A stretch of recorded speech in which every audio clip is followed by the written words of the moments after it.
Hi hello friends, welcome to my channel. ಇವತ್ತು ನಾವು ಪೋರ್ಟ್ಮೆಂಟು words ಅಂದರೆ ಏನು, ಅವು ಯಾವುವು ಅಂತ ನೋಡೋಣ ಬನ್ನಿ. Breakfast plus lunch is equals to brunch ಅಂದರೆ usually eaten in the late morning or early afternoon ಅಂತ. ಅಂದರೆ ಯೂಶಲಿ ಬೆಳಗ್ಗೆ ಮಾಡೋ ಬ್ರೇಕ್ಫಾಸ್ಟ್ನ ಟೈಮ್ನ ಆದಮೇಲೆ ಮತ್ತು ಲಂಚ್ಗಿಂತ ಮುಂಚೆ ಅಂದರೆ ಮಧ್ಯಾಹ್ನದ ಊಟದಕ್ಕಿಂತ ಮುಂಚೆ ಮಾಡೋದನ್ನು ಬ್ರಂಚ್ ಅಂತ ಕರೀತಾರೆ. ಸೊ ಒಂದು ಎಕ್ಸಾಂಪಲ್ ನೋಡೋಣ ಬನ್ನಿ, ನಿಮಗೆ ಅರ್ಥ ಆಗ್ಬೋದು ಆವಾಗ. I missed A breakfast today so I'll have a brunch ಅಂದರೆ ಅರ್ಥ ಏನೈತಿ ಇವಾಗ, ನಾನು ಬ್ರೇಕ್ಫಾಸ್ಟ್ನೇ ಮಾಡಿಲ್ಲ ಸೊ ನಾನು ಬ್ರಂಚ್ನ ತಗೊಳ್ತೇನೆ ಅಂತ ಅರ್ಥ ಆಯಿತು. ಬ್ರೇಕ್ಫಾಸ್ಟ್ ಮಾಡಿಲ್ಲ, ಊಟ ತಡ ಆಗುತ್ತೆ, ಸೊ ಅದ್ರ ಮಧ್ಯದಲ್ಲಿ ಊಟ ಮಾಡೋದನ್ನು ಬ್ರಂಚ್ ಅಂತ ಕರೀತಾರೆ. ಸೊ ಈಗ ನೆಕ್ಸ್ಟ್ ನೋಡೋದಾದರೆ friend plus enemy is equals to frenemy ಅಂದರೆ a person who pretends to be a friend but is actually an enemy.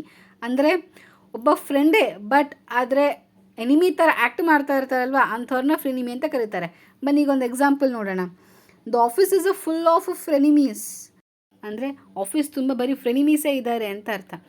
Next second example ನೋಡೋದಾದರೆ I thought she is a friend to me but she is my frenemy ಅಂದರೆ ಅವಳು ನಾನು ನನ್ನ friend ಅಂತ ಅಂದ್ಕೊಂಡಿದ್ದೆ but ಅವಳು ನನ್ನ ಫ್ರೆನಿಮಿ ಅಂದರೆ ಫ್ರೆಂಡ್ ಥರ ಆ್ಯಕ್ಟ್ ಮಾಡ್ತಾಯಿದ್ರು ಎನಿಮಿಗೆ ಫ್ರೆನಿಮಿ ಅಂತ ಕರೀತಾರೆ. ಸೊ ನೆಕ್ಸ್ಟ್ ಎಕ್ಸಾಂಪಲ್ಗೆ ಹೋಗೋದಾದರೆ chill plus relax is equals to chillax, meaning to calm down and relax ಅಂತ ಅರ್ಥ.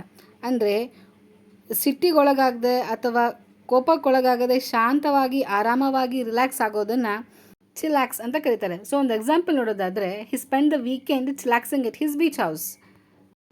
ಸೊ ನೆಕ್ಸ್ಟ್ ಎಕ್ಸಾಂಪಲ್ ನೋಡೋದಾದರೆ hungry plus angry is equals to hangry, the feeling of anger due to being hungry is called hangry ಅಂದರೆ ಹಸಿವಿನಿಂದ ಕೂಡಿದ ಸಿಟ್ಟು ಅಥವಾ ಕೋಪಕ್ಕೆ ಹ್ಯಾಂಗ್ರಿ ಅಂತ ಕರೀತಾರೆ. ಎಕ್ಸಾಂಪಲ್ ನೋಡೋದಾದರೆ ಹಿ ಈಸ್ ಹ್ಯಾಂಗ್ರಿ ಅಂದರೆ ಅವನಿಗೆ ಹಸಿವಾಗಿದೆ ಹಾಗಾಗಿ ಸಿಟ್ಟು ಬಂದಿದೆ, ಅದಕ್ಕೆ ಹ್ಯಾಂಗ್ರಿ ಅಂತಾರೆ. ಸೊ ಹಸಿವಿನಿಂದ ಕೂಡಿದ ಸಿಟ್ಟಿಗೆ ಹ್ಯಾಂಗ್ರಿ ಅಂತ ಕರೀತಾರೆ. ಸೊ ಈ ವಿಡಿಯೋ ನಿಮಗೆ ಇಷ್ಟ ಆಗಿದೆ ಮತ್ತು ಇನ್ಫಾರ್ಮೇಟಿವ್ ಆಗಿದೆ ಅಂತ ಅಂದ್ಕೊಂಡಿದ್ದೀನಿ ಫ್ರೆಂಡ್ಸ್. ಆಗಿದ್ರೆ ಒಂದು ಲೈಕ್ ಮಾಡಿ, ಶೇರ್ ಮಾಡಿ, ಹಾಗೆ ಚಾನಲ್ನ ಸಬ್ಸ್ಕ್ರೈಬ್ ಮಾಡಿ. Thanks for watching.